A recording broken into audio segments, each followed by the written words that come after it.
Hi friends, எல்லாருக்கும் good morning. இது Monday morning routine. Morning 6 o'clock வந்துட்டு பால் வாங்கிட்டு வந்து கடையை ஓப்பன் பண்ணி பாட்டி வந்தது விட்டுட்டு நம்ம கிச்சன் ரொட்டீன் ஸ்டார்ட் பண்ணியாச்சு. இன்றைக்கி வந்துட்டு சாட்டர்டே சண்டே 2 days லீவில் போயாச்சு. ஸோ மார்னிங் எப்பவும் போல் பிரேக்ஃபாஸ்ட் லன்ச் எப்படி செய்கிறது என்னென்னு பார்ப்போம் குயிக்காக. ஃபஸ்ட்டு வந்துட்டு டீக்கு பால் ஊற்றி வச்சுட்டு கொஞ்சம் நிறையவே தண்ணி ஊற்றியாச்சு. டீ கொஞ்சம் தண்ணியாக குடித்தா நல்லா தான் இருக்கும், ரொம்பலாம் இதாக இருக்காது. இந்த பக்கம் வந்துட்டு குக்கரில் ஈக்குவல் அமௌண்ட்டில் துவரம்பருப்பும் பாசிப்பருப்பு எடுத்து வாஷ் பண்ணியிருக்கேன். நைட்டே வந்துட்டு முருங்கைக்கீரை இது பண்ணி வச்சுட்டேன், க்ளீன் பண்ணி. மார்னிங் வந்துட்டு முருங்கைக்கீரை சாம்பார் நைட்டு முடிவு பண்ணிட்டோம் அப்படின்னா காலைல டக்குன்னு செஞ்சலாம், இல்லை யோசிக்கிறதுக்கே டைம் போயிடும். ஸோ இன்றைக்கி வந்துட்டு முருங்கைக்கீரை சாம்பார் பொட்டேட்டோ ஃப்ரைன்னு பிளான் பண்ணியாச்சு.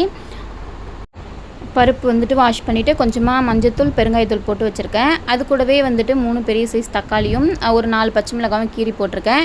ஒரு மூழ்கிற அளவுக்கு தண்ணியை ஊற்றிட்டு ஒரு 5-6 விசில் வச்சு எடுத்தோம் அப்படின்னா பருப்பு நல்லா வெந்துடும். கீரையை ஒரு ஆவி காட்டினோம் அப்படின்னா சூப்பராக கீரை சாம்பார் ரெடி ஆகிடும். கொஞ்சமாக மிளகு சீரகம் தட்டி போடணும். பூண்டு வந்துட்டு நான் வதக்கும்போது போட்டுக்கலாம், ஃப்ளேவர் நல்லாயிருக்கும் அப்படின்னு சொல்லிட்டு இப்போ போடலை. உங்களுக்கு வேணுன்னா இப்போவே நீங்கள் குக்கரில் வைக்கும்போது சேர்த்துக்கலாம். மார்னிங் வந்துட்டு எந்திரிச்ச உடனே எனக்கு மட்டும் டீ போட்டு குடிச்சிருவேன். திரும்ப ஹஸ்பண்டுக்கும் பாட்டிக்கும் போடும்போது இன்னொரு டைம் குடிப்பேன். டீ மட்டும் கொஞ்சம் அதிகமாகவே குடிக்கிறது தான். பசங்களுக்கு வந்துட்டு வாட்டர் பாட்டிலும் ஸ்நாக்ஸும் முன்னாடியே ப்ரிப்பேர் பண்ணி வச்சுருவேன். லாஸ்ட் மினிட்டில் மறந்துட்டோம் அப்படின்னா பசங்க கஷ்டப்பட்டுருவாங்க. ஸோ ஃபஸ்ட்டு நம்ம இந்த ஒர்க்கு முடிச்சிடலான்ட்டு எப்போவுமே வந்துட்டு தண்ணி ஊற்றும்போது பெரிய நெல்லிக்காய் இருக்கும் இல்லையா, அது வந்துட்டு இம்யூனிட்டி பவர் அதிகம், எல்லாருக்குமே தெரியும், நிறைய ஹெல்த் பெனிஃபிட்ஸ் இருக்குது. அதை அப்படியே கொடுத்தா பசங்க சாப்பிட மாட்டாங்க, துவக்கும். ஸோ குட்டி குட்டியாக கட் பண்ணிவிட்டு லைட்டாக ஒரு தட்டி தண்ணியில் சேர்த்து கொடுத்துட்டோம் அப்படின்னா அடியில் போயிடும். அது ஊற தண்ணியில் வந்துட்டு பசங்களுக்கு ரொம்ப நல்லது. ஸோ அந்த மாதிரி போட்டு கொடுங்க. மழை சீசனில் வேண்டாம், வெயில் சீசனில் போட்டு கொடுங்க. பசங்களுடைய இம்யூனிட்டி பவர் கூடும். அதனால் அது மாதிரி போட்டு கொடுத்துருவேன் டெய்லியும். ஒரே ஒரு நெல்லிக்காவை விதையை எடுத்துகிட்டு குட்டி குட்டியாக சாப் பண்ணி 2 பேர் வாட்டர் பாட்டிலையும் பிரித்து போட்டு விட்ருவேன். இந்த பக்கம் வந்துட்டு பருப்பை நல்லா மேஷ் பண்ணி வச்சுட்டு ஒரு 10 பல் பூண்டு உரிச்சிட்டு எடுத்து வச்சுருக்கேன். வெங்காயம் நைஸாக சாப் பண்ணி வச்சுருக்கேன். எண்ணெய் ஊற்றிட்டு கடுகு சீரகம் போட்டு தாளிச்சிட்டு பூண்டு வந்து தட்டி சேர்த்துக்கோங்க, நல்லாயிருக்கும், வாசனையாக இருக்கும் அந்த கீரை சாம்பாருக்கு. பூண்டு கண்டிப்பாக மிஸ் பண்ணாமல் சேருங்க. பூண்டும் பெருங்காயமும் கண்டிப்பாக கீரை சமைக்கும்போது சேர்த்துக்கோங்க பருப்போடு சேர்த்து. பூண்டை வந்துட்டு குட்டி குட்டியாக நல்லா தட்டிட்டு இந்த இடிக்கல் வந்துட்டு பூண்டுக்கு மட்டுமே வச்சுருப்பேன். ஏன்னா நிறைய டிஷ்ஷில் நான் பூண்டும் இஞ்சும் தட்டி சேர்ப்பேன். ஸோ அதனால் பெரிய இடிக்கல் வந்துட்டு டீக்கு இஞ்சி தட்டுறப்போ மசாலா டீ போடுறப்போ யூஸ் பண்ணிக்கிறதுனால 2 வச்சுப்பேன். இப்போ பருப்பை நல்லா மேஷ் பண்ணிவிட்டு அது கூட சேர்த்துக்க வேண்டியது தான். இப்போது வந்துட்டு உப்பு தேவையான அளவுக்கு கல் உப்பு சேர்த்துக்கோங்க. உப்பு சேர்த்துட்டு கொதி வந்ததும் கீரையை வந்துட்டு ஒரு தடவை ஆவி காட்டிட்டு அடுப்பு ஆஃப் பண்ணிட்டோம் அப்படின்னா கீரை சாம்பார் ரெடி. இந்த பக்கம் குக்கரில் வந்துட்டு 1 கிளாஸ் அளவுக்கு ரைஸ் எடுத்துகிட்டு வாஷ் பண்ணி மூடி போட்டு வச்சுட்டேன். 1 கிளாஸ்க்கு 2 கிளாஸ் தண்ணி கணக்கு பண்ணி வச்சோம் அப்படின்னா 3 விசில் ஆஃப் பண்ணி 10 நிமிஷம் கழித்து ஓப்பன் பண்ணோன்னா ரைஸ் வந்துட்டு கரெக்டான பதத்தில் இருக்கும். இப்போ முருங்கைக்கீரையும் இது பண்ணியாச்சு. அது ஒரு 5 நிமிஷம் வந்துட்டு நல்லா கொதி வரட்டும்.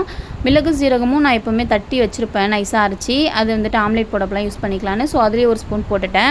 இப்போ டைம் ஆயிடுச்சு அப்படின்னு சொல்லிட்டு 8:50க்கு ஸ்கூல் கிட்டே போயிட்டோன்னா 9 o'clock கேட் சாத்திடுவாங்க. ஸோ அதனால் அதுக்குள்ளே பாப்பா பால் கேட்டேன்னா அவளுக்கு பால் ஆற்றி கொடுத்தாச்சு. ஆனியனும் பொட்டேட்டோவும் கட் பண்ணிகிட்ருக்கேன். பொட்டேட்டோவை கட் பண்ணி நம்ம மேரினேஷன் போட்டு வச்சிட்டோம் அப்படின்னா அது வந்துட்டு நம்ம செய்யும்போது ரொம்ப ஈஸியாக இருக்கும். இந்த பக்கம் ஆனியனும் பொட்டேட்டோவும் கட் பண்ணிவிட்டு அதுக்குள்ளே ஹஸ்பண்டுக்கு குளிர மாதிரி இருக்குன்னாங்கன்ட்டு கொஞ்சமாக வெந்நீர் வச்சேன் குளிக்கிறதுக்கு. இந்த பக்கம் வந்துட்டு பொட்டேட்டோவை நல்லா ஊற வச்சு வாஷ் பண்ணிக்கோங்க. அந்த ஸ்டார்ச் சுத்தமாக இருக்கக்கூடாது, ஒன்றோட ஒன்று பொட்டேட்டோ ஒட்டக்கூடாது. நல்லா ஒரு 10 நிமிஷம் ஊற வச்சு அதுக்கப்புறம் ஒரு 2 times வாஷ் பண்ணிவிட்டு சால்ட் உப்பு அடுத்தது குழம்பு மிளகாத்தூள் கொஞ்சமாக கார்ன்ஃப்ளவர் போட்டு பெரட்டி வச்சுருக்கேன். வானலில் எண்ணெய் கடுகு வெங்காயம் எல்லாம் போட்டு இதையும் போட்டு பெரட்டி எடுத்தோம் அப்படின்னா லைட்டாக தண்ணி தெளித்து வேக வச்சோன்னா உருளைக்கிழங்கு சூப்பராக ரெடி ஆகிடும். கீரை சாம்பார் இல்லை கிளி போட்டு சாம்பார் அந்த மாதிரி எந்த டிஷ் செஞ்சாலும் பசங்களுக்கு உருளைக்கிழங்கு ரொம்ப பிடிக்கும். மேக்ஸிமம் வெரைட்டி ரைஸ் தான் கேட்பாங்க. இன்றைக்கி வந்துட்டு நம்ம கொஞ்சம் இந்த மாதிரி செய்வோம் அப்படின்னு செஞ்சதுனால கொஞ்சம் டைம் ஆகிடுச்சு.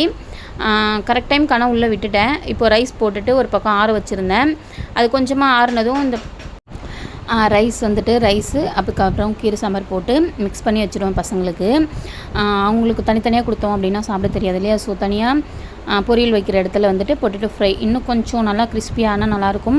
டைம் இல்லை அப்படின்றதுனால நான் சிம்மில் வச்சுட்டு அப்படியே கொஞ்சமாக எடுத்து வச்சுட்டேன் பசங்களுக்கு. அதுலேயே வெந்துருச்சு, ஆனால் கொஞ்சம் கிறிஸ்பினஸ் வரணும்.